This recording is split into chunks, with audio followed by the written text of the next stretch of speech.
올해도 부동산 시장은 어려울 거라는 전망이 나오면서 지난해 정부가 공언했던 대규모 주택 공급 계획에 차질이 생길 수 있다는 목소리가 나옵니다.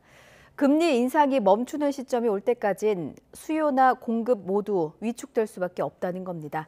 부동산 시장 전망은 어떨지 최기성 기자가 취재했습니다.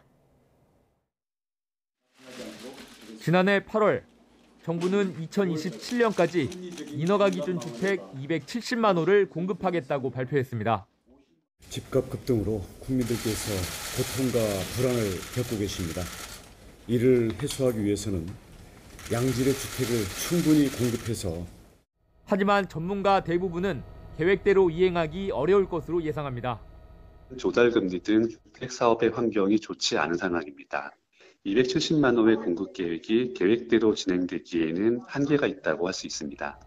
이 때문에 공급 물량 축소로 속도를 조절하면서 미분양 주택을 해소하는 쪽으로 정책 방향을 수정할 개연성이 높다는 겁니다. 수요 중심으로 미분양을 해소하는 대책은 아직 발표되지 않은 상황입니다. 개인들의 세제 지원 등을 포함해서 미분양 해소를 위한 대책들이 나올 가능성이 있고요. 임대차 시장은 공급 예정 물량이 많은 수도권에서 전월세 가격 모두 하락할 거란 관측도 나옵니다. 신규로 예정되어 있는 공급 물량도 굉장히 많아서 전세가는 물론 월세가도 같이 경기 인천 지역은 하락할 것으로 보고 있습니다. 다만 고점 대비 30% 이상 낮은 급매물이어야 매매할 수 있고 입지가 좋은 곳이어야 청약도 가능할 것으로 보입니다.